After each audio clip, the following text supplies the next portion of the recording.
Us for those serving overseas for our country, those here at home. Our city, employees and staff here at City Hall and well, most importantly, our residents. And any of us who have lost a loved one or a friend recently, let's please remember them.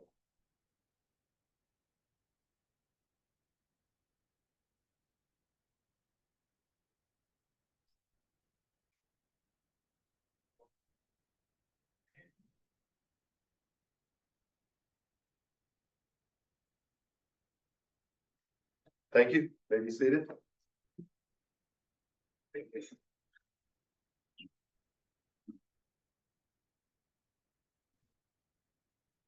At this time, we'll have roll call. Mr. Taylor? Here. Mr. Smith? Here. Ms. Hatton? Here. Mr. Hoops? Here. Mr. Abishon? Here. Mrs. Henderson? Here. Ms. Wadlow? Here. Mayor Robinson? Here. Ms. Matlock? Here. Quorum is present. Next, we have adoption of the agenda. And it looks like there may be an amendment in order to remove item 12A. Will be moved on, if we can have a motion to have that moved on to the October 15th meeting. I'll make said motion to move that to the October 15th meeting. Second. I'll second. Been a motion and a second to amend the agenda as printed. Yeah. All those in favor, please say aye. Aye. Those opposed? The ayes have it. Now we need a motion to adopt the agenda as amended. So moved, Taylor. Second, Matlock. Been a motion and a second to adopt the agenda as amended. All those in favor, please say aye. Aye. Those opposed? The ayes have it. We have the consent agenda. I believe there's a suggestion, we have amendment on the consent agenda to add legislative for the consultation with attorney. Is there any motion to have that consent agenda amended for our executive session? And should be consent agenda. That's a- The motion would be to add consultation with legal counsel, section 610.0211, to the closed council meeting, fall. She'll get what Julie has it. What he said. What he says. I hear you. And I'll second. There's been a motion and a second to amend the consent agenda. All those in favor, please say aye. Aye. Those opposed? The ayes have it. Next, we need a motion to adopt the consent agenda as amended. I'll make a motion to adopt consent agenda as amended. Been a motion, is there a second? Second. Yeah. Been a motion and a second to adopt the consent agenda as amended. This will be a roll call vote. Mr. Taylor? Yes. Mr. Smith? Yes. Ms. Hatton? Yes. Mr. Hoops? Yes. Mr. Abishon? Yes. Mrs. Henderson? Yes. Ms. Wadlow? Yes. Mayor Robinson? Yes. Ms. Matlock? Yes. Motion carries. Next, we have special order of business. We have employee service awards. We have police officer Ryan Ratisha. Radica. Please step forward with the. Whoever's going to keep. Yes.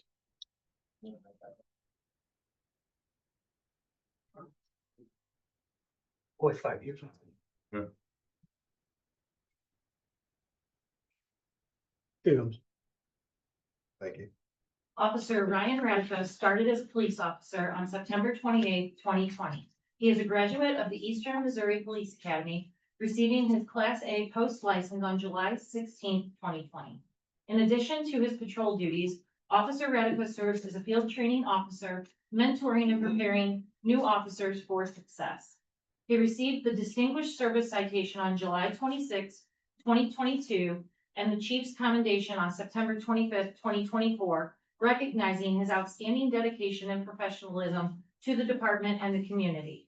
Congratulations, Officer Radica, on your 5-year anniversary, and thank you for your continued service to the city of Hazelwood. A gift card and a pin lapel. Thank you. We have family members. Right, yeah. You want to actually with your family member? Yeah. Yes, come on up and for the picture. You can Step back up here. You'd have the chief back in the picture. So in 20 years, you'll have me here. So you know.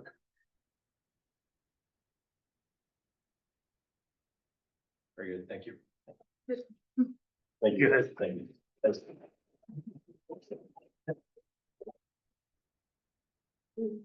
Next, we have Preston Billingsley, 5 years.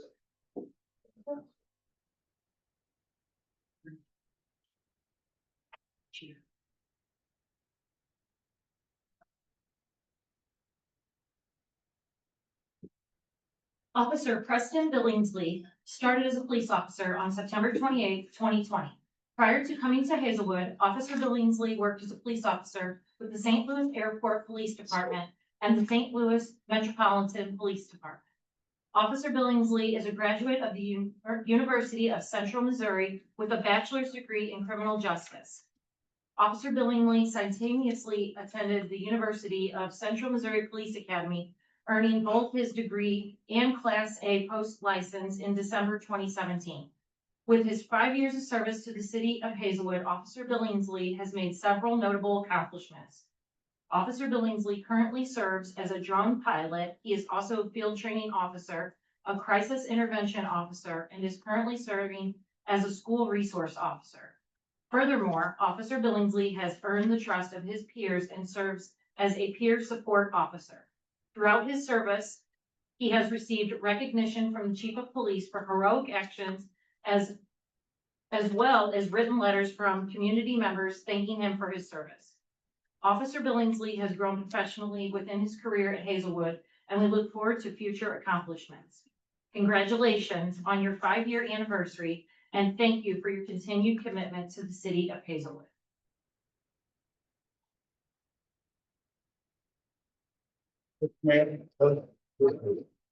There is a gift ticket and a lapel pin for you too for your year of service. Thank you. Thanks, Chief. Do I get to introduce this one? Mr. Scott Schnorbush. Schnorbush. Schnorbush. Schnur. Yeah. Better be careful. It's the only guy taller. Than me. Better be careful. It's hair. It's not the hair. Lieutenant Scott Schnerbush is a 2002 graduate of the Eastern Missouri Police Academy. He began his law enforcement career in January 2003 as a deputy sheriff with the Warren County Sheriff's Department, serving until September 2005. On September 25th, 2005, he joined the Hazelwood Police Department, where he has since built a distinguished career marked by leadership, specialized expertise, and community engagement. As the former supervisor of the Hazelwood Police Department's traffic management team, Lieutenant Schnerbush oversaw a wide range of responsibilities, including fatal crash reconstruction, leading the scene crash investigations, public relations, administration of the MoDOT highway safety traffic grants, and officer training. A highly skilled instructor, Lieutenant Schnerbush is one of the department's in-house trainers, providing civil disturbance response training and in-service impaired driving enforcement instruction. He was part of a leadership team that developed the Code 1000 pre-plan for events in Ferguson, Missouri, and completed the Homeland Security Field Force Operations Train the Trainer course, enabling him to instruct other officers throughout the St. Louis region. His professional development includes advanced training in crash, motorcycle, pedestrian, and commercial vehicle reconstruction, Bosch CDR technician certification, DWI checkpoint supervision, motorcycle operations, firearms instruction, less lethal munitions instruction, and mobile field force operations. He has also been called upon to assist other agencies with high-profile assignments, including coordinating line-of-duty funeral details, managing traffic control for major public events, and investigating fatal crashes for smaller departments. Career highlights and awards include 2025 elected treasurer, the executive board, law enforcement traffic safety advisory council, 2024 Show Me Zero MoDOT Highway Safety and Traffic Conference Law Enforcement Award winner, September of 2024 NHTSA People Saving People Award winner, August 2024 lead Hazelwood Police Department firearms instructor, July 2024 elected to the Law Enforcement Traffic Safety Advisory Council Board, graduated the Missouri Police Chief Command College in April of 2024. In May of 2023, MAD Roll Call Award for Leadership in Combating Impaired Driving. From 2022 to 2024, he was the chair of the Law Enforcement Subcommittee, St. Louis Region Show Me Zero Coalition. And in 2017, Education Officer of the Year for the St. Louis Regional Traffic Safety Council. Oh, and one more. 2015 Officer of the Year, Large Department Category, Law Enforcement Traffic Safety Advisory Council.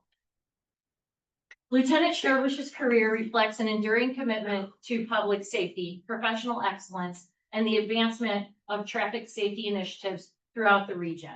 Thank you, Sergeant. Thank you, Lieutenant Sherbush, for 20 years of service.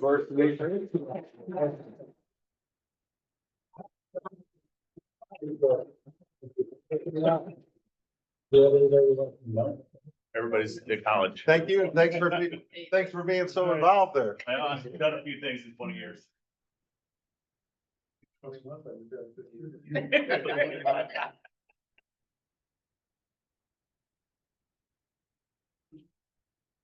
Okay, next we have a presentation from FUSREP, the Army Corps of Engineers, the United States Army Corps of Engineers. They're the ones overseeing the cleanup at Coldwater Creek. If you'd like to take the floor.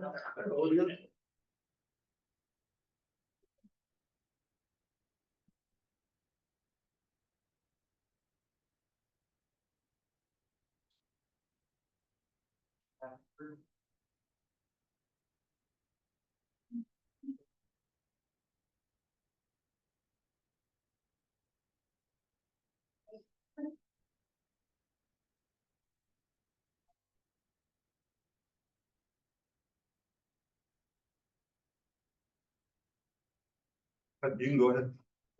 State your name for the record, please. Yeah. Do we have the slides? Mr. Leeser? Yeah, I'm sorry. That's what I we're. was waiting for the cue. My apologies. All right, so go ahead. Phil Mosier, the Chief of the FUSREP and Environmental Branch in the Army Corps of Engineers, St. Louis District. A little bit about myself, if you don't know me, I've been in this position for about 5 years now. Before that, project manager for FUSREP, and also before that, working with the contractor, and then 10 years of military service with the U.S. Navy prior to that. Thank you for the opportunity to come once again before the council to kind of give an update of where we're at. I believe last time we were here was August of last year, talking about the signage that we were installing on Coldwater Creek. So Remote mouse for you. thanks, sir. So we appreciate the opportunity once again to come and give a little bit more information about our mission, what we do here in North St. Louis County, and specific to a little bit more specifically in the Hazelwood area and to Coldwater Creek. We appreciated the opportunity on Monday evening to talk to some of the residents around St. Cyr Park and some of the remediation we're doing. We'll be touching on a little bit about that tonight. Before we even get to that, we're going to go through a couple overview slides just to give everybody a general idea of who we are and what we do and why we're here in the North St. Louis County area.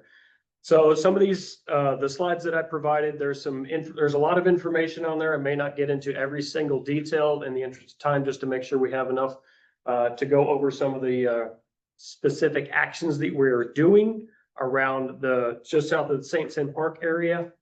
But wanted to show some of the photos that we have on the first slide is some of that work that we are doing there. We call this our Group 12 West remediation. We have grouped a lot of the areas along Coldwater Creek into groups so that they're easier to identify for us in our overall remediation plan.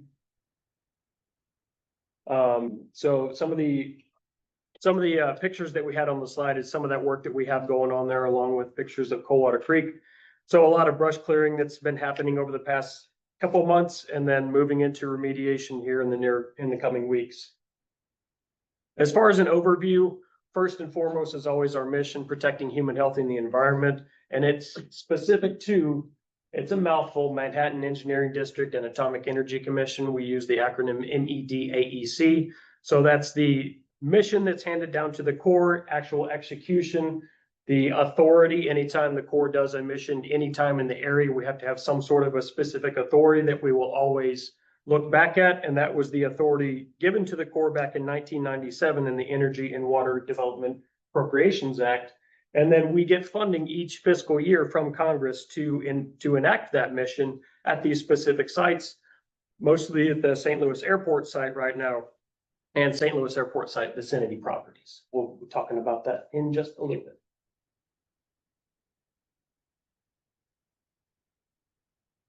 There it is. All right. So another thing you'll see, it sets a theme here as far as general overview. Any type of project that FUSRAP has around the nation can be in one of these phases. Here in North St. Louis County sites, we're in the remedial action phase on the right there, that box just below the remedial design. So that's going to include a lot of individual coordination with property owners, with local municipalities, as well as national elected officials, and the regulatory bodies like EPA, Missouri Department of Natural Resources, and Missouri Department of Health and Senior Services, to name a few. And that we go into detail a lot with the pre-design investigation, design, and eventual remediation. That's what we have been doing over the past over 10 years in the investigation of Coldwater Creek, some of that in the Hazelwood area, to identify areas of contamination and clearly define them so that we can eventually develop detailed designs and go into remediation. The Group 12 West remediation I mentioned, that's going to follow along the same lines as the St. Sam Park remediation we did almost 10 years ago now. It's back in 2016, 2017 timeframe. I mentioned that we are kind of part of a national program, so this just gives a general overview of, it's not just St. Louis. There's a lot of other sites, mostly out east, that are part of the overall legacy of FUSRAP and that Manhattan Engineering District, Atomic Energy Commission activities that led us to where we are today.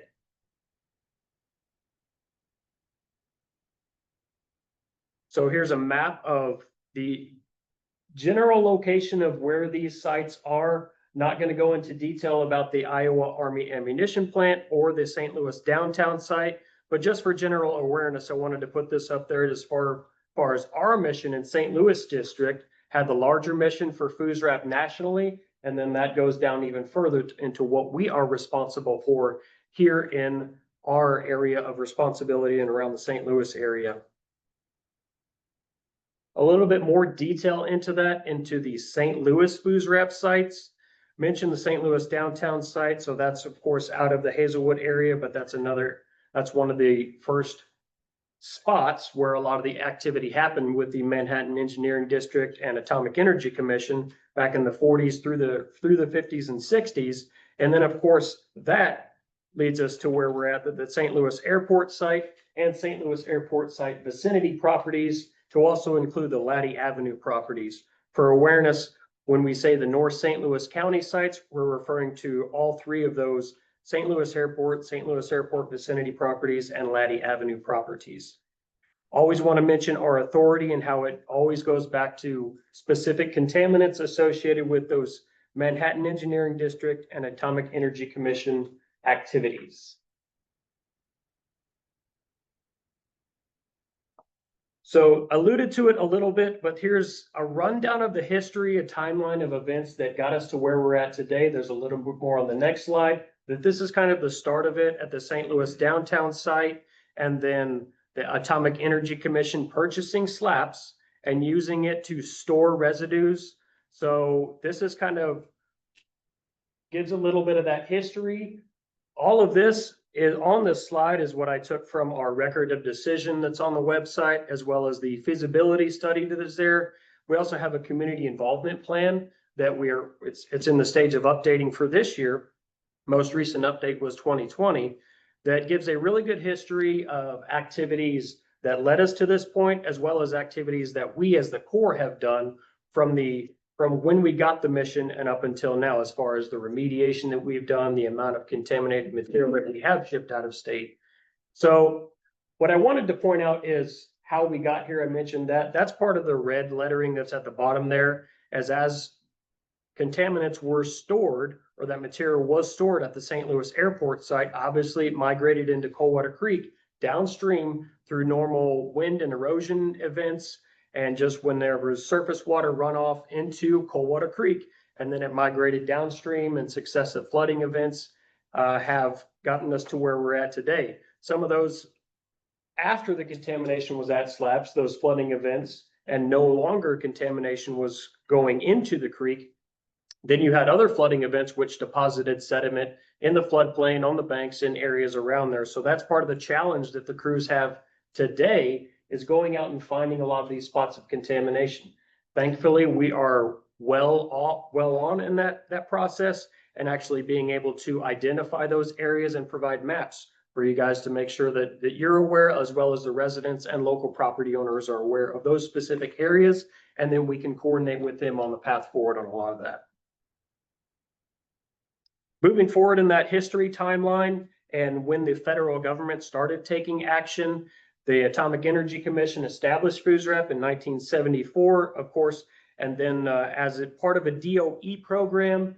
And then I mentioned Congress taking action and moving FUSREP from the DOE to USACE. USACE hit the ground running and started doing remediation almost right away. Had some things called an engineering evaluation and cost analysis, even before the ROD was written in 2005, to start doing remediation at the St. Louis Airport site, and also at the Hazelwood Interim Storage site on Laddie Avenue. A couple of the blue actions there were some of the things that DOE did prior to USACE taking action, such as helping some of the local property owners around Laddie Avenue, as well as doing some of the investigation around the area. And they also did some investigation moving into and down Coldwater Creek. So a little bit more detail in that timeline from where we took over as the Corps of Engineers. You see that 1997 through 2007, the USACE using a lot of resources to remediate the SLAPs, the original storage area, over 600,000 cubic yards, removed and shipped to out-of-state disposal facilities. And we still have our base of operations there, just north of the airport, where we have our government trailers, as well as contractor trailers and laboratory. And it also houses our load out facility that we utilize to load rail cars and ship them out of state. The Laddie Avenue properties, moving forward in that timeline as well, that's just not too far from the St. Louis Airport site, but some of that material was taken from SLAPs and moved over to the Laddie Avenue properties. And the USACE also took action right away, removing a lot of that material, and then completing that action around 2013. There's still some material there, which we're working with the property owner to have institutional controls placed on some of those buildings where there's material that is inaccessible underneath. But the historic photo you see there and the actual piles associated with that are gone, as long as the in situ or ground soil that was remediated, that completion back in 2013.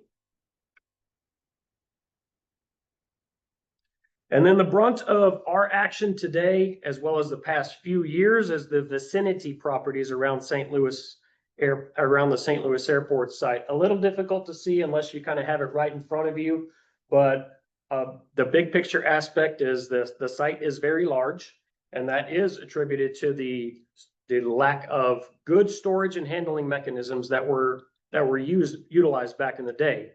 Whether it was storage at the St. Louis Airport site, the transportation of the material from the St. Louis Airport site to the Laddie Avenue properties, and then of course the migration of the material into Coldwater Creek and through when there was different rainy events, and then the successive flooding events being deposited. About that Coldwater Creek is some of those areas along Coldwater Creek, and we focused the remediation aspect and a lot of the federal dollars that were being spent on the program into remediating what we consider the source sites, the St. Louis Airport site and the Laddie Avenue properties, or the Hazelwood Interim Storage site. And then as we started progressing into the overall program, which includes Coldwater Creek, starting that investigation, and then being able to go down all the way to the mouth at the Missouri River to be able to kind of complete the initial phases of investigation. What you and your residents will be seeing now in Hazelwood is us coming back and doing more detailed sampling. I mentioned the pre-design investigation process, that a lot of the engineers and scientists go through a rigorous process to evaluate not only the data that we have in hand from the initial investigation, but also historic photos, any type of documentation that would lead us to believe there may be something somewhere else. We go through and basically leave no stone unturned so that we're identifying any area that we need to remediate so that we can include that in that overall design and eventual remediation. I mentioned the completed remediations that we've done thus far. You're going to see this from now until the completion of the project, doing some type of remediation along Coldwater Creek. We still have areas south of Dunn Road that do include Hazelwood, but the majority of Coldwater Creek is in Hazelwood. There's a kind of a weird carve out that goes above Frost Avenue, I believe right there, but the majority of Coldwater Creek is in Hazelwood. So we worked with some of the local business owners and some of the areas we need to address there. But we're going to see some type of remediation in residential areas from now until the completion of the project. We know we have a big mission at hand. We've been able to complete some of those higher possibility of human contact areas like the St. Sim Park area, the Duchesne Park, which actually is Florissant, I believe, right? And then also the Palm Drive properties that were along there. I mentioned that earlier. And we're going to continue on with the just south of St. Sim Park, what we call our Group 12 West properties that's on Foxmont and Elm Grove.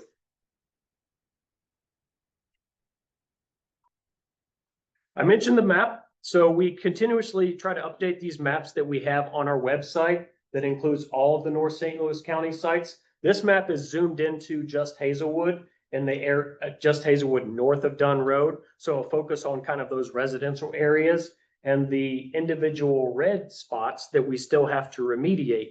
Once we get done with the property, yellow just means it's in a status where we just haven't been able to either complete the overall investigation yet, and then we identify the red areas where the contamination is, share that information with each individual property owner, as well as contact information if anything needs to be done as far as intrusive work, and then also with the local utility companies, as well as MSD, to make sure if there's any work that's going on in any of those areas, that they're letting us know about it, and we have the opportunity to come and either provide support or let them know that they can do it without any type of radiation safety support. The green areas annotate the areas that we've been able to either sample and clear or sample, remediate, and get to a point where we're providing a documentation for what's called a term of the industry, unlimited use and unrestricted exposure. The groundwater monitoring, wanted to point this out because this is another thing that you or your residents will see moving forward. These are pictures from the Group 12 West area where we've been able to clear out some trees. And then we install groundwater monitoring as part of our remedial action. This is to establish a baseline of the groundwater. Even though groundwater, it's not potable and it's not the drinking water source for the residents, it's something that is part of our remedy to monitor, to make sure that we get an idea beforehand, and then we conduct remediation that we're not adversely affecting the actual groundwater in the area. So you establish a baseline, sample before, during, and then after to make sure that it is not affected. To date, there's been no indication that any of our remedial actions actually affect the groundwater.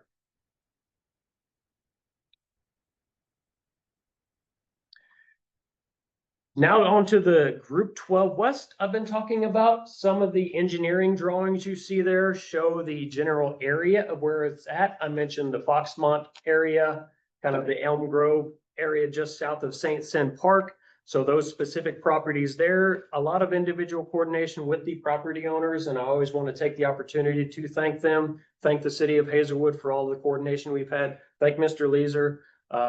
Mr. Zimmerman beforehand for all the coordination we've been able to have thus far and the continued partnership that we have in this overall initiative that we as the Corps of Engineers are championing.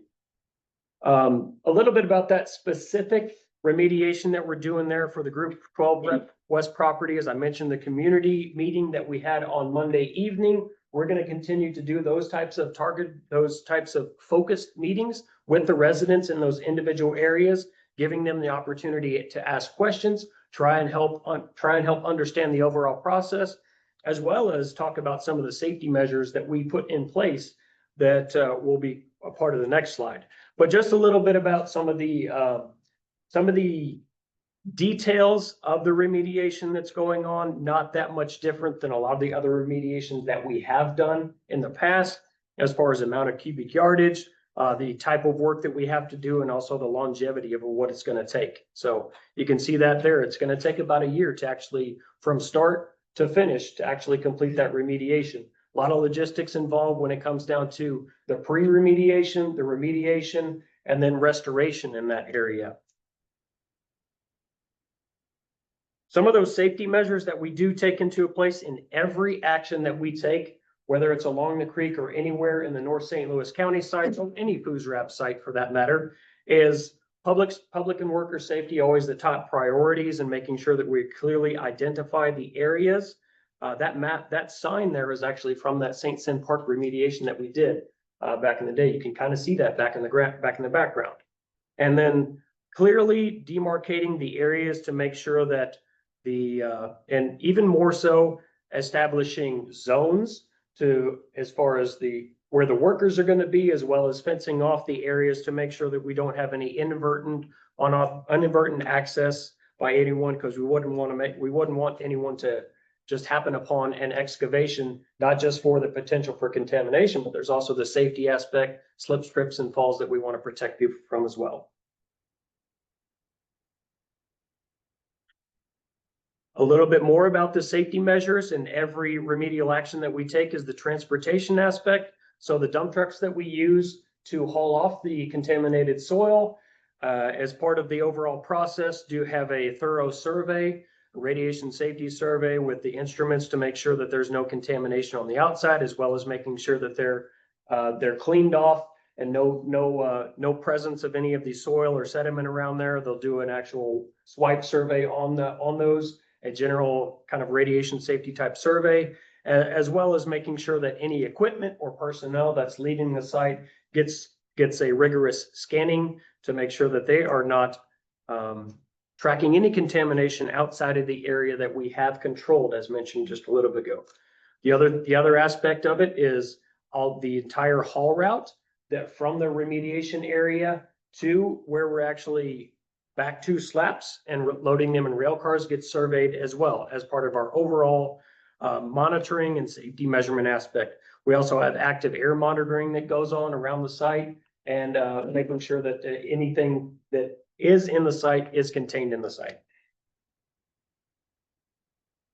So that's kind of the end of the presentation. We have our contact information up there for anyone who is curious. We have a website that has quite a bit of information on there. Lots of fact sheets that go into more details about a lot of the things that we do, trying to explain some of those difficult concepts. We're always looking for opportunities to educate, to inform the community, as well as you guys. If there's ever any suggestions on fact sheets that may help inform the residents, inform the council of any of the aspects of the work that we do, we're always open for that. So if you ever get a chance, come and take a look and see what we have, and maybe there's opportunities for continued engagement as well as education for the council and also the community. So. Thank you. Thanks.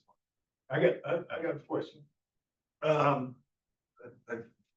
If you could meet with the gentleman after the meeting, because this is kind of like just an overall of what they're about, but you're more than welcome to get his card, call him, or meet him out in the lobby after when he's ready to leave here. I mentioned that we have normal public meeting events where we open ourselves up. I bring a lot of the technical team members out.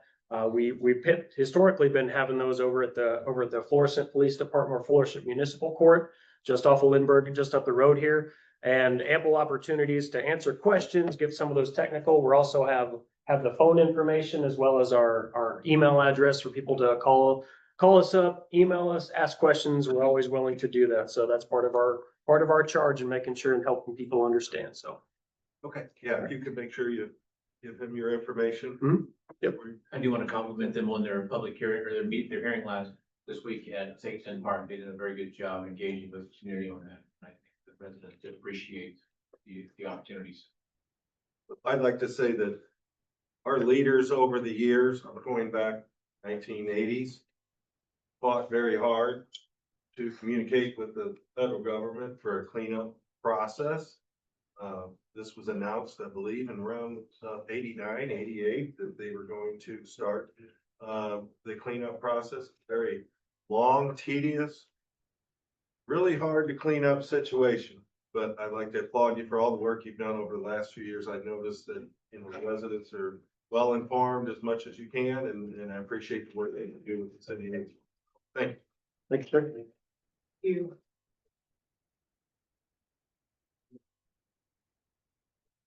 You want? Oh, yeah. Thank you very much. You're welcome.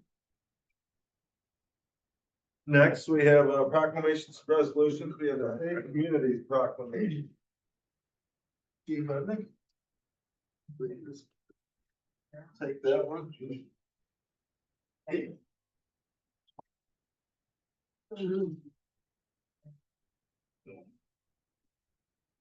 Go ahead. Keel Walker. Next step, the proclamation. Proclamation 2509, whereas the vitality of the city of Hazelwood depends on sustaining safe homes, neighborhoods, schools, and workplaces, while keeping our citizens well informed. And whereas crime results in personal injury, financial loss, and community decline, and if left unchecked, its effects, fear, trust, and diminished confidence in elected officials, threaten our quality of life, welfare, and liberty. And whereas collaborative crime prevention initiatives are essential, strengthening law enforcement efforts, and communities must work hand in hand with law enforcement to foster safe neighborhoods and positive environments for families. And where partnerships among law enforcement, civic organizations, schools, faith communities, businesses, and individuals nurture shared responsibility, instill pride, and empower crime prevention programs to thrive. Now, therefore, the Hazelwood City Council hereby urges all citizens, government agencies, public and private institutions, and businesses to support our Celebrate Safe Communities event on Thursday, September 25, 2025, and calls upon everyone to embrace the power of prevention and cooperation so that Hazelwood remains a safe, strong, and caring community where all may live, learn, work, and play in peace. Thank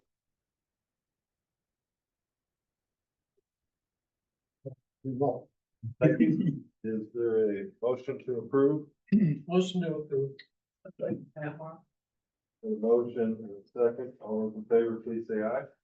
Aye. Those opposed? Say something. The ayes have it. Go ahead, chief. Just a reminder, Safe Communities Option Park 6 and 9 on the 25th. You or anybody in the community, fire chief and I would like to let you know, if you guys are gonna have any kind of your own personal party, we're gonna make sure it'll have first responders, someone to step by or anything else we can do for you. 25th, 6 and 9 Option Park. Brats, hot dogs, and some options. Thanks, sir. Thank you. Thank you. 6B, we got hazard mitigation grant program resolution. Chief Lou. Good evening, council, mayor. Dan Lilly, Fire Chief, Hazelwood Fire Department. Our recent severe weather events have helped us to realize how well prepared we are and discover areas in which we can improve with our pre-planning. Our current emergency operations plan manual includes many policies and procedures that help us to protect the city of Hazelwood, its residents, and the city of Hazelwood employees in the event that disaster strikes. our emergency operations plan addresses recovery and hazard mitigation, but we need to have an individual specific hazard mitigation plan in place as a mitigation plan is required in order to apply for FEMA for financial aid to help assist the city financially mitigate future damages caused by any particular incident.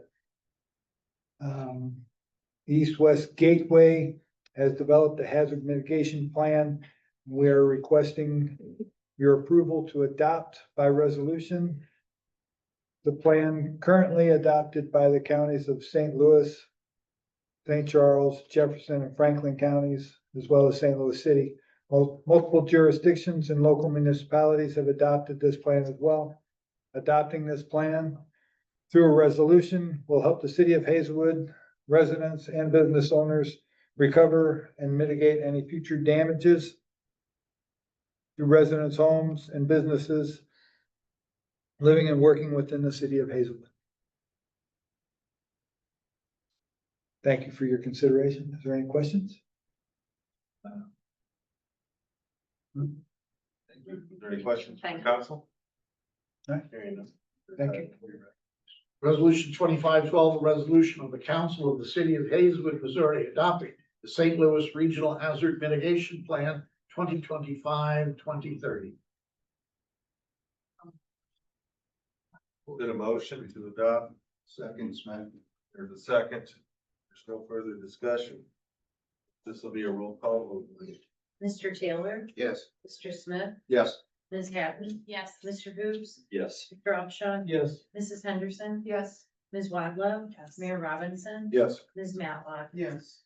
Resolution 2512 is unanimously adopted.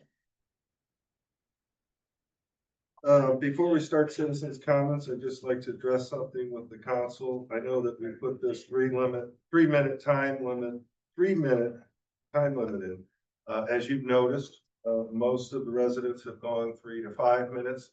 Not asking you to consider this tonight, but I'd like to consider after tonight, we might need to make some adjustments to a 5-minute. Just consider that, see what happens tonight. We can make a decision on down the road, but I think it's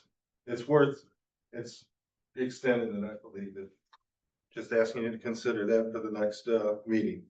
Now we'll have citizens' comments and discussion, which will be heard at this time and subject to the established rules of the decorum and shall be limited to a total of 15 minutes.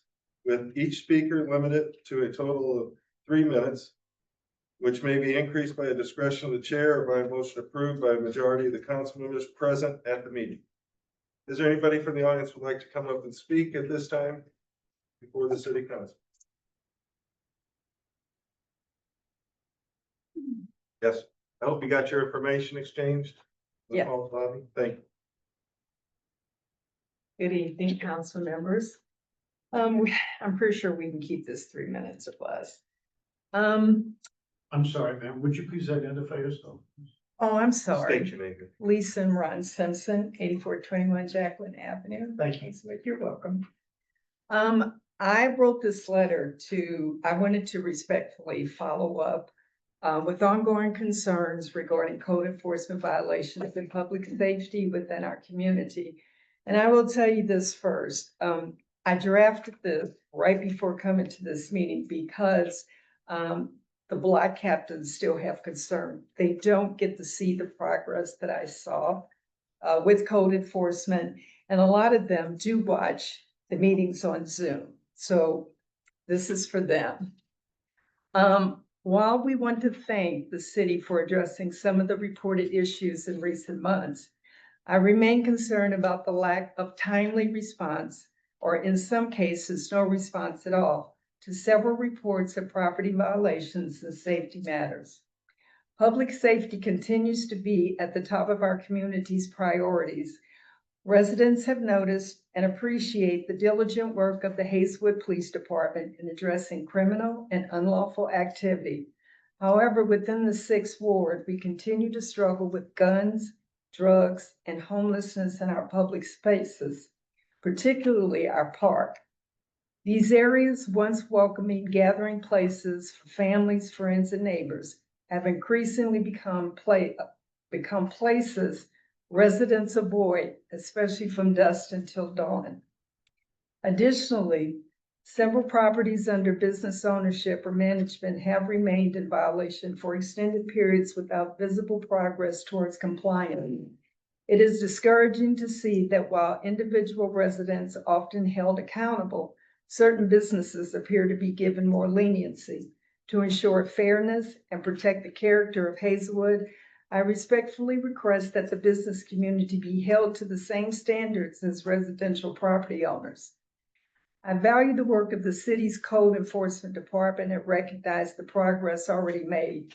Still, clearer timelines, more consistent communication, and stronger enforcement are essential to rebuilding public confidence and improving neighborhood conditions. For this reason, I am specifically requesting an update on the properties and incidents I have previously reported that remain unresolved. Residential properties previously reported derelict vehicles between 8441 and 8445 Jack Court, 8425 Jacqueline, ongoing code concerns.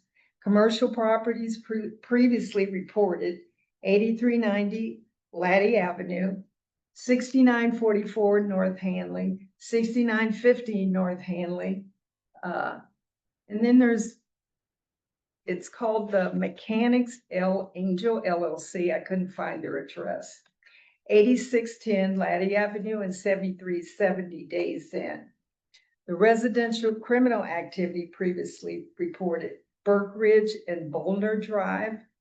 There have been stop sign violations, reckless driving, shots fired at neighbors, near hit pedestrian incidents, cars losing control and ending up in yards, residents fearful to stop at the three-way due to loitering and drug dealing. Laddie and Burke Ridge, ongoing drug sales, excessive speeding on Burke Ridge curve, residents concerned about safety of children, including those with disability. Thank you for your attention to these important matters and for your continued service to the Hazelwood community.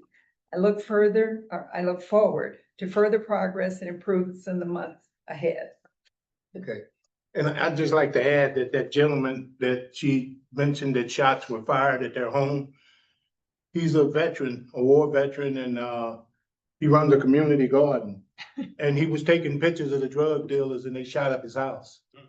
So, you know, this shouldn't be allowed. I mean, And they've tried to run him over. yeah, And just older gentleman. And just so that the council knows, I have addressed a lot of this through Captain Egan as well as Lieutenant Parrish. They're aware well of this, but I just thought it was that I needed to bring it to the whole entire council. And I'm sure the rest of the wards have their problem as well. I have gone on the neighborhood watch from one block captain to now 15. And what I'm seeing is they're very comfortable with reporting everything to me, but all I can do is just bring it to the attention of the council members as well as Captain Egan and Lieutenant Parrish. I do know that there has been a lot done, and I thank you guys for that, but there's still a whole lot in Ward 6 that needs to be done so that we all feel safe. Thank you. Thank you. If I may, could I ask you to either give that or copy that to Chief Hudnick? I have a copy. Lori has a copy and I already discussed it. I will be sending this to Captain Egan as well as Lieutenant Parrish and I think Greg. You want me to send you a digital copy as well? No, ma'am, I can scan this. Okay, Thank you. thank you. And I'm sorry, sir, could you identify yourself also, please? Ron Simpson? Her husband? Thank you. Yeah, she said it.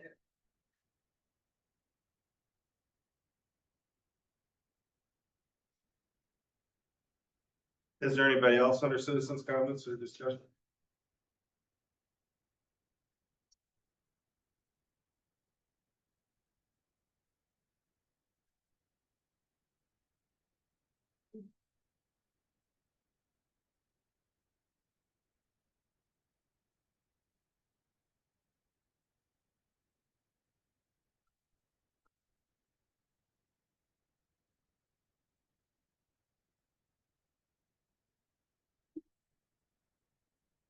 Yeah, I believe you know the procedure. If you could state your name at the beginning of your presentation.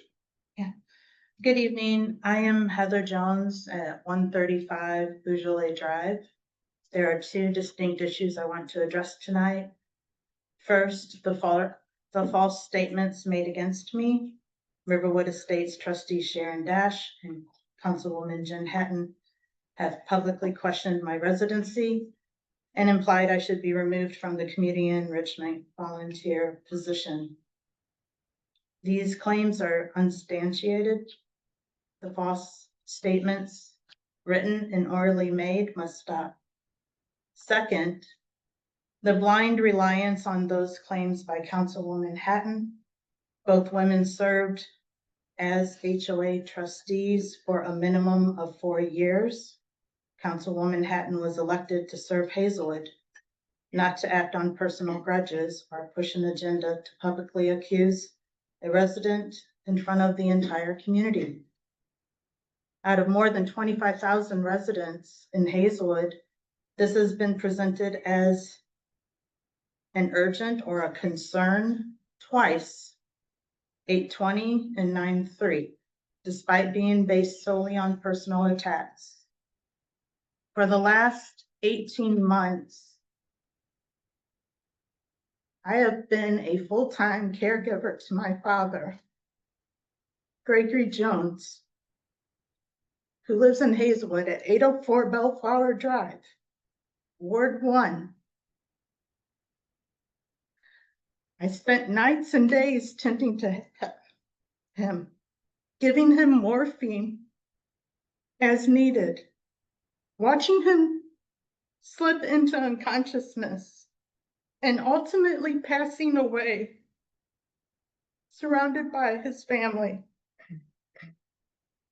Instead of acknowledging this, or offering condolences, or reaching out to me personally, first, both Trustee Dash and Councilwoman Hatton chose to pursue a campaign against me. And to date, neither of these women have spoken to me directly. Their actions are shameful. If two neighbors or two students have a dispute, the proper course is to mediate, listen to both sides, and resolve the issue fairly. A HOA trustee or a councilwoman does not escalate unverified personal complaints into public accusations or forward them to the mayor. Yet that is exactly what occurred. Hatton on 9/3 stated she couldn't care less where I lay my head down, but still forwarded emails knowingly and text from Dash and another Riverwood Estate trustee, creating a retaliatory public attack against me. I have committed no crimes. I am a Hazelwood resident, a homeowner, a taxpayer, and a long-standing volunteer. My contributions to this community should be respected, not undermined by personal vendettas.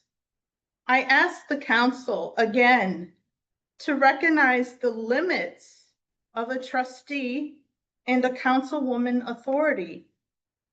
Ensure proper process is followed and uphold fairness and civility toward every resident. Thank you. Thank you.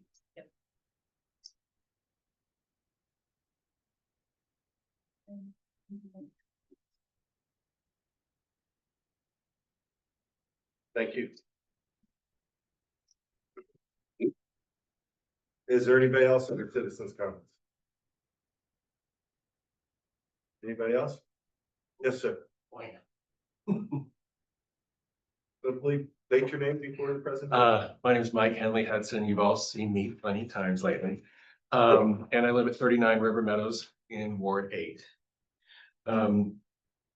It isn't the same old subject. It's different. I travel throughout St. Louis County, and I grew up here in the Hazelwood School District area, but in Florissant. And I came back to retire here, which you all know I live here in Ward 8 now. But my concern is when I get on the highway and I drive down Lindbergh to 270, and I make a left onto 270 or a right on 270, there's so much overgrowth, weeds and old trees that have no business being there. They're like tree roots, or I should say tree weeds, and trash. So when I further drive down 270 to where it curves and goes south, the sides of the highways, the medians seem to get cleaned up. Less trash, less overgrowth, and the further south I get, it's even better. I visited some friends that live in Creve Coeur and others that lived in Baldwin, and it was like the Emerald City. Everything was clean, the streets were clean, there was no trash, all the weeds were cut, there was nothing growing out of the medians. It was just amazing. And I'm wondering who's responsible for our area. Is it MoDOT? Is it something that this council and you as mayor can do to say, hey, don't forget about us? Because it's really embarrassing. I have some pretty hoity-toity friends, sometimes, not all of them. But anyway, they're like, oh, this is different. What's going on? And I was like, well, we're in the process of cleaning it up, and constantly we are, but it's a concern. And I want my property values to continue to grow. And after hearing about Coldwater Creek, that was a concern about property values and if people were going to move here, as well as what do people see when they drive down the streets and highways? Would they move here? And would they raise property values? So that's all I got to say about that. Just want to throw it out there for you. Thank you. Thank you. Thank you. I will have to say that, David will get back, we will get back with you, David and I. There has been, meetings in the past with MoDOT. There has been, different schedules proposed from MoDOT on how they were gonna handle certain areas and so forth. Due to weather, they can't always live up to that, and whatever other problems that may occur. But I can tell you that it's not just in the Hazelwood area. Right, I Florissant, monitor all over. North Most of County. the places you're talking that are cut, and I just like to make sure the council is aware, but still contact MoDOT with your concerns. Our business sponsor, as far as the grass cutting and so forth on the sides of the hills, most of those are done by the businesses. You can see the way they're cut. They're cut in with the lines going through Olive Street Road and all that. A lot of that stuff is done down to the highway through the business. Oh, because I didn't know that, Yeah. and that's why I'm throwing it And out to you guys. Our Olive, this municipality right there, which is Creve Coeur, would handle some of the intersections in the upkeep that they have. But That's more most like of that- adopt a highway most of kind it of is done by thing. Okay, well, thank you.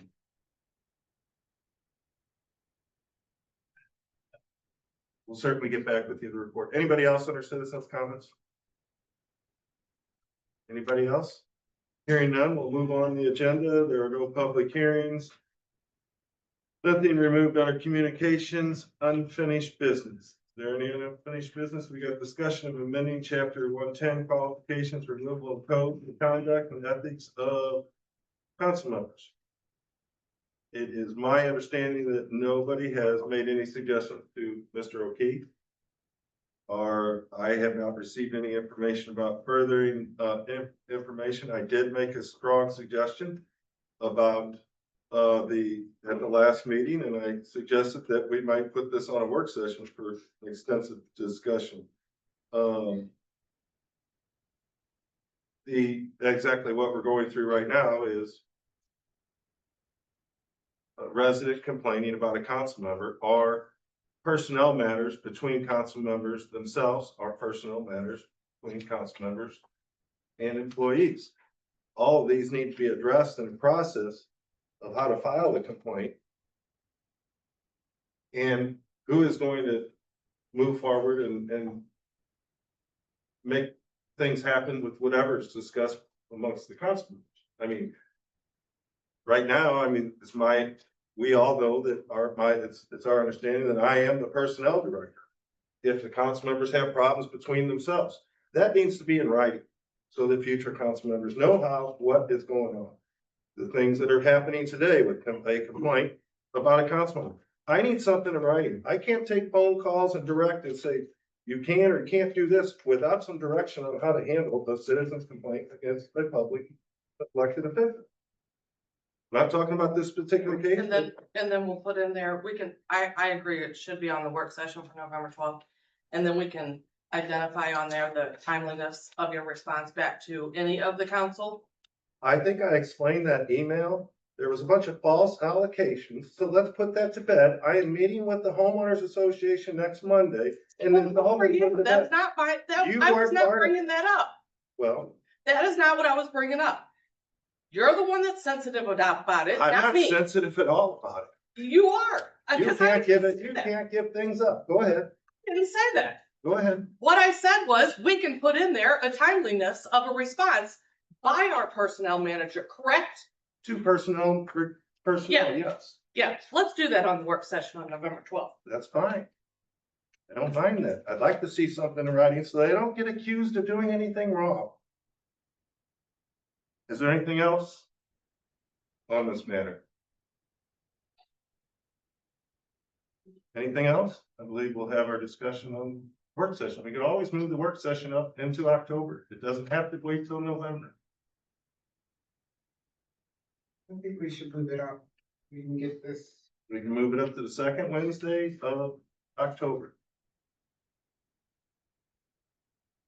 I'd like to keep it in November. I cannot make it then.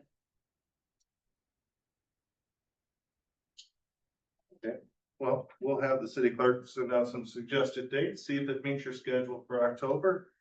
And if not, we'll do it in November. That sound good enough for the council?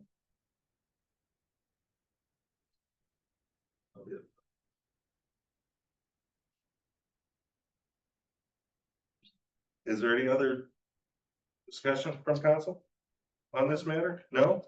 We'll move on the agenda.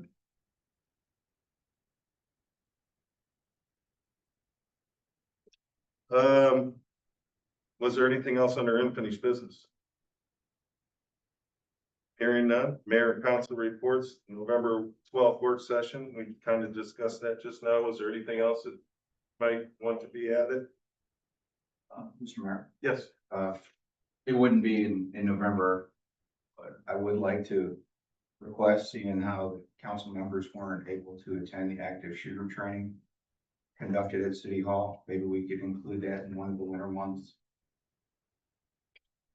David and I have discussed that, and they were putting together something special for the council and this program specifically because, we felt that, our meetings were different than what the employees handle day to day. To where what we would handle here at council level, but that has been discussed and it is on the agenda to put something. I don't know if it'll be a work session, and what they have to offer, but we can certainly consider that. I think it'd be best for a work session, but we'll address that. Thank you, Mr. Smith. Is there anything else under mayor and council reports?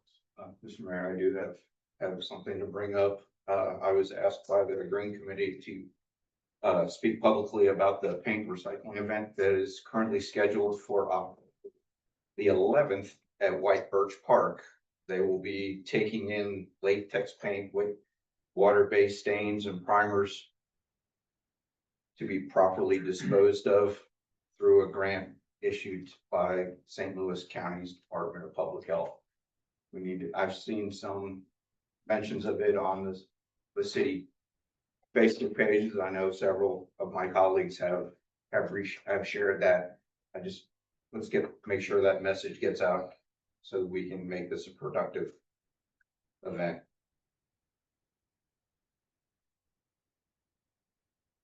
Okay. Anything else under mayor and council reports? We've got board and commission appointments. No names have been submitted. If there's any, you can submit them now. Like to submit Jen Guyton for civil service.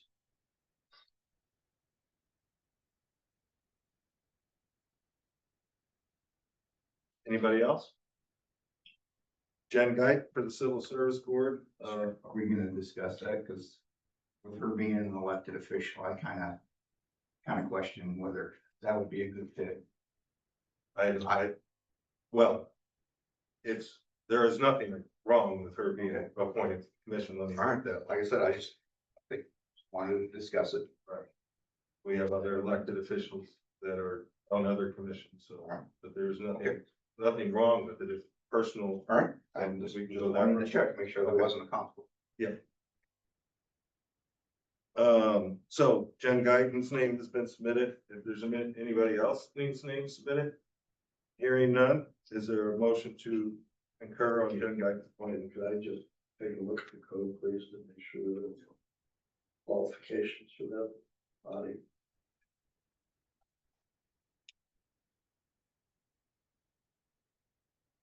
We're taking a second to look up some legal. If you don't mind, we can come back to that. Yes, that sounds good. We'll move on to city managers reports. If there's no other mayor and council. Hearing none. City managers report. We're not doing the aviator tonight, right? Is that, yeah. Okay. So we have to hold off on the aviator dedication for some other paperwork. Before us tonight, we have representatives from 8th Avenue Foods and Steadfast City. Jacob Saran is here representing them.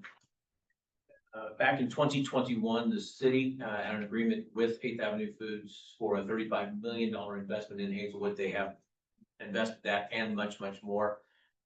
In that agreement, they were supposed to create about 314 jobs. For a variety of reasons, they were unable to meet that threshold for 314 jobs. And so what we have been doing over the past few months is negotiating a new Chapter 100 agreement with them. I think Jacob will have come up. Basically, what we had in the past was 5 years for 100%, 5 years for 50%. This year, they will still pay the 100% because they didn't meet the threshold. The new agreement basically will have 50% over the next few years for them if they hit certain employment numbers. Currently, they have 140 jobs. So there is a threshold for that. The one thing that we did not have in the agreement back in 2021 is we did not put any requirements in for an average wage. This one does have the average wage of $52,000 for this one. Jacob, I'll defer to you and 8th Avenue, but this is something that staff has been working with them on and request your approval of. Over, can you hear me or? Yeah. Fancy one, sorry. Yes, hello, good evening, Jacob Straff, Steadfast City, and Paul Carr, Plant Manager for 8th Avenue Foods. As David said, we're here before you to request an amendment to our Chapter 100 program agreement. David went over all of the numbers. Yeah, if you get any questions, I also, Paul here is here and can talk about kind of what they're doing and where they've been recruiting people for the facility and some of the issues that they've been having. You know, when this issue was brought for me, I asked certain questions. I don't know if those have been communicated back to you. Are these entry level positions? Where are you advertising them? Who in our workforce development in the community have you contacted to help with your recruitment efforts? Well, currently we are advertising, we're just putting ads in Indeed. We're working with a temp agency as we convert from temp to full-time as they work hours. We also have a referral program for current employees. We've gone to tech colleges, Rankin Tech for mechanical, technicians. We do LinkedIn. We'll use recruiting services for, managerial supervisor positions. We have not reached out to the Hazelwood Development. I'd love to get that information so that we get it with our HR group. So we can get more, but we're continually growing and we look to add more folks. I can tell you there's a business resource group of the St. Louis County Division of Workforce Development. That would be a resource I would highly recommend you explore, talk to them, see what they can do for you to help.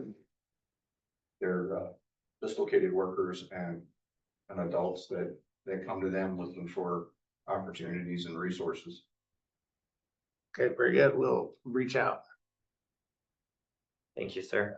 The other ones, they've partnered with community college and Rankin with their facilities, so. You told me before this, but like, you know, they're here in town and they need more people, so if any of you have recommendations, they're just down in Shreveport, so they're going above and beyond, you know, what a typical business would do. You just plaster it out online. They've got the HR team here in St. Louis. There's actually boots on the ground as well, going out to the communities. I do want to restate that they have met their investment goal of 35 million here, so that was something, yeah. Oh, I'm appreciative of the capital infusion into our community.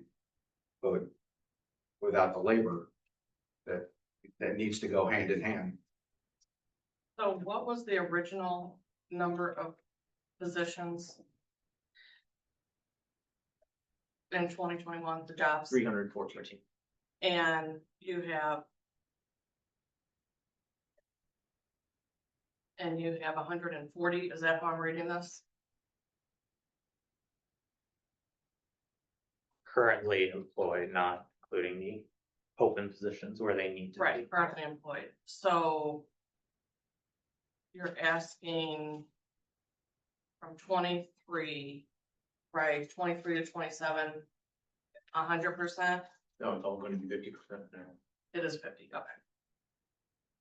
Thank you for clarifying that, I wasn't reading it right. That was the old agreement. Okay. Is there any other questions? Anything else to add? Yeah, Does have to be, there's no further discussion or question. Be an ordinance, add it for first reading. I'll make a motion to add it for first reading. There's been a motion. Is there a second? Second. Been a motion and a second. All those in favor, please say aye. Aye. Those opposed? The ayes have it. thank you very much. Thank you. Anything else under city manager? Yes, I think I can share the council's voice in terms of this past weekend with Hazelwood Day was a very hot event. But it also was a very good event. I want to Hotly attended. hotly attended. Thank you. That's a better way of saying it. But we do want to thank all the departments who made the Hazelwood Days a huge success. We appreciate them for being there and interacting and with the citizens. And I especially want to give a special thanks to the Parks Department for their hard work in setting that up and making it a great event for the region. The Hazelwood Fire Department will host an open house for the public on Saturday, October 4th from 12 noon to 2 p.m. at Firehouse 1 on 6100 Lindenberg Boulevard. Members of the department will provide tours, talk to children about their jobs, have a barbecue, and have a lot of fun games going on there. So please attend, invite your friends and their families at Firehouse 1. The Parks Department will be hosting a rummage sale on Saturday, October 4th also, from 8 until 12:30 at the community center parking lot. Contact the Parks Department to acquire a vendor space. You've seen a memo tonight from our finance director, David Tuberty. The finance department just received final county assessments for property taxes. Our residential rate went down from 0.579 cents to 0.58 from 0.582 cents to 0.579 cents, but basically a 0.03 of a cent reduction. The commercial rate went up 3 cents per hundred on that.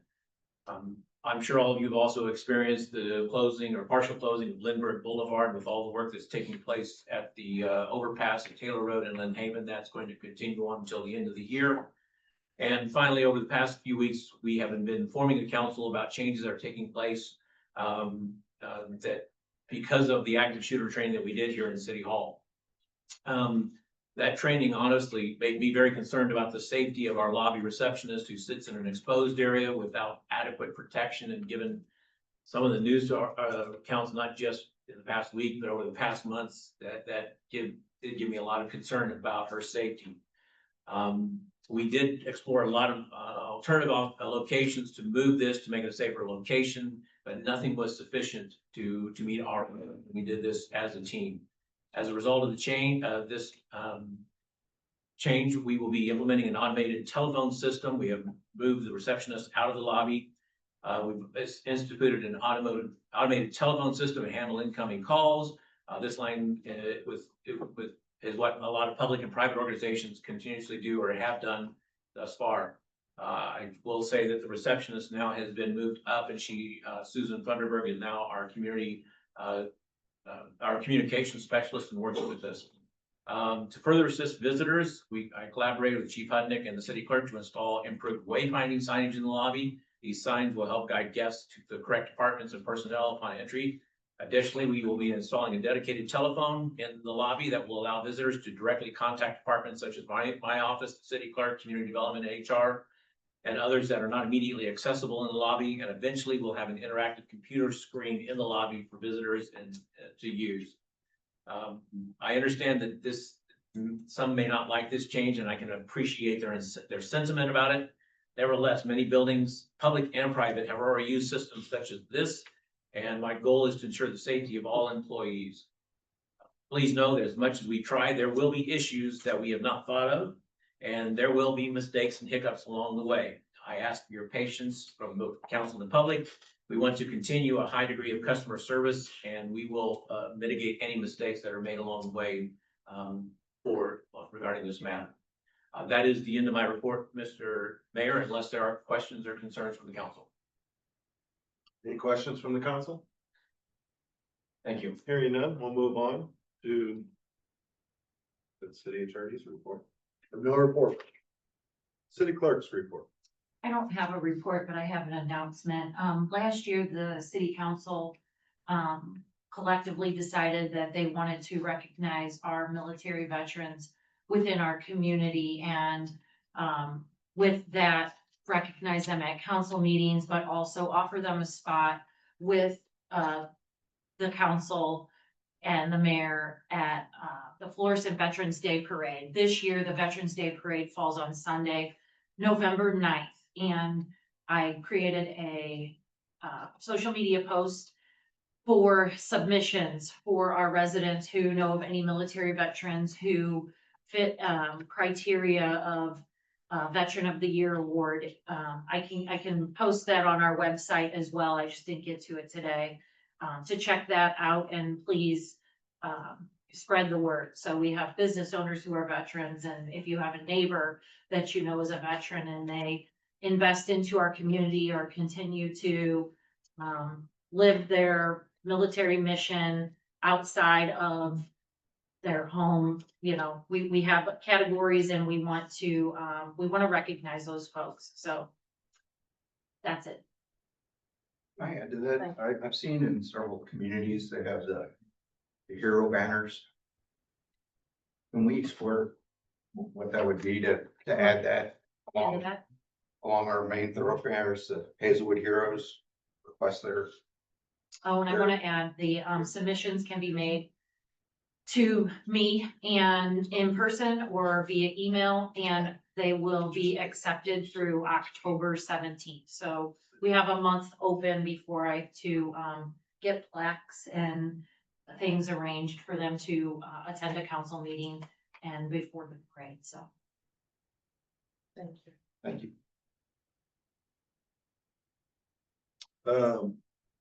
Let's go back to city attorney's report. Thank you, Mayor. The mayor has reminded me that I do have a report, darn it. And I apologize. I have taken a look at the city charter, the city code of ordinances with respect to eligibility to serve on the Civil Service Commission, Civil Service Board, rather. City charter, mirrored by the ordinance, provides that members of the Civil Service Board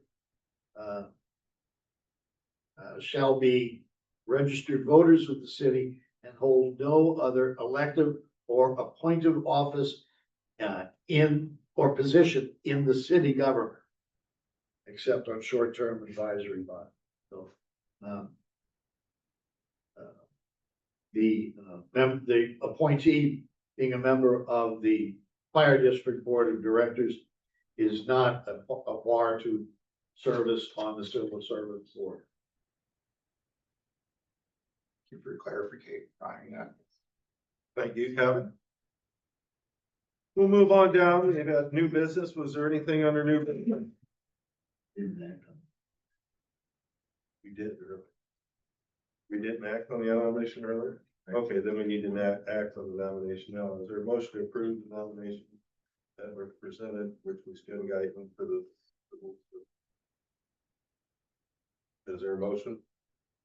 I think Approve. Make that motion. he made that motion. We just didn't finish.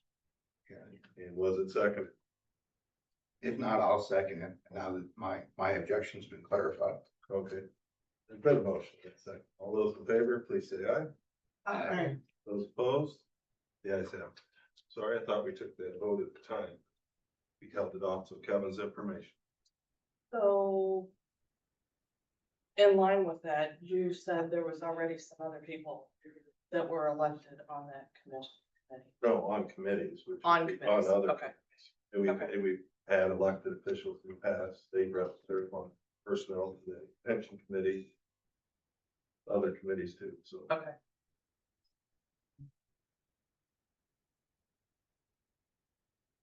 Anything under new business?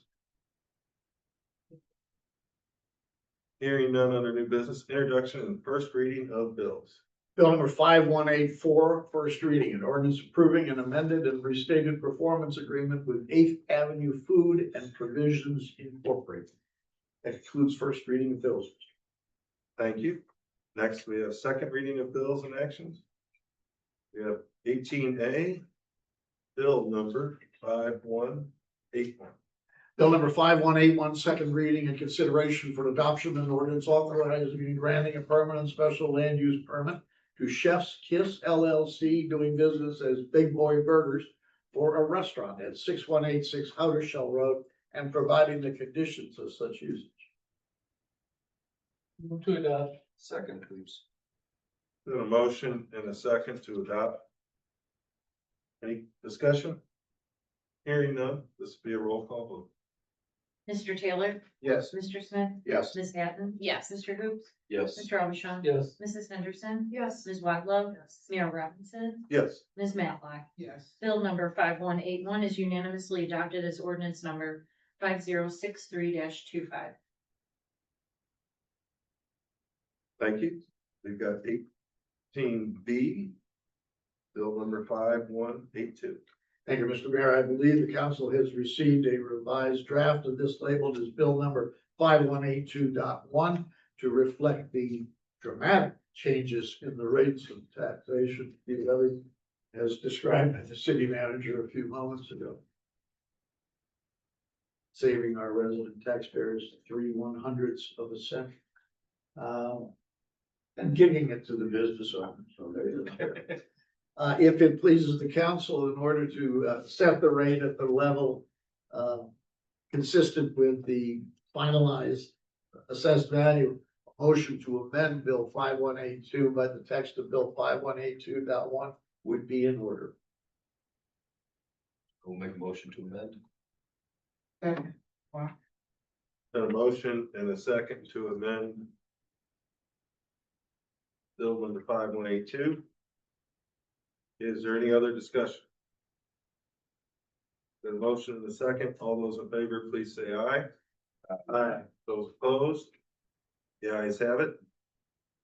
Call for the reading as amended. Bill number 5182.1, second reading and consideration for adoption, an ordinance establishing the annual rate of ad valorem taxes levied for the year 2025 for general and other municipal purposes on all real and personal property in the city of Hazelwood, Missouri, and the annual fee for the city's sewer lateral service lines repair program.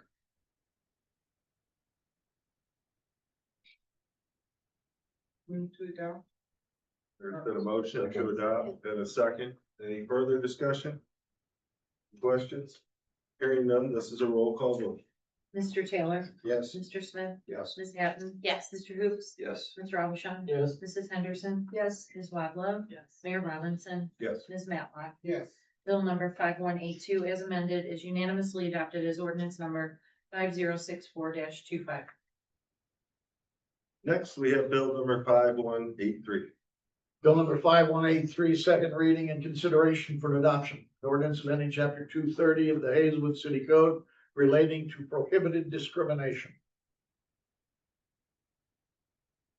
Are there any questions or discussion? Move to Hearing none. adopt. Then a motion and a second to adopt. If there's no further discussion, this is a roll call vote. Mr. Taylor, Yes. Mr. Smith, Yes. Ms. Hatton, Yes. Mr. Hoops, Yes. Mr. Abishon, Yes. Mrs. Henderson, Yes. Ms. Wadlow, Mayor Robinson, Yes. Ms. Matlock. Yes. Bill number 5183 is unanimously adopted as ordinance number 5065-25. Thank you. Next, we have 19 miscellaneous business and announcements. 19A, Celebrate Safe Communities, September 5th, 6 P.M. at Abishon Park next week. 19B, we've got regular council meeting October 1st at 6:30 P.M. And we've been looking at rescheduling our work session for the month of October, or leave it to November, if that's the way it works out. Is there anything else in front of the council? If not, is there a motion to adjourn? Move to adjourn. There's been a motion to adjourn. Is there a second? Motion and a second. All those in favor, please say aye. Aye. The ayes have it.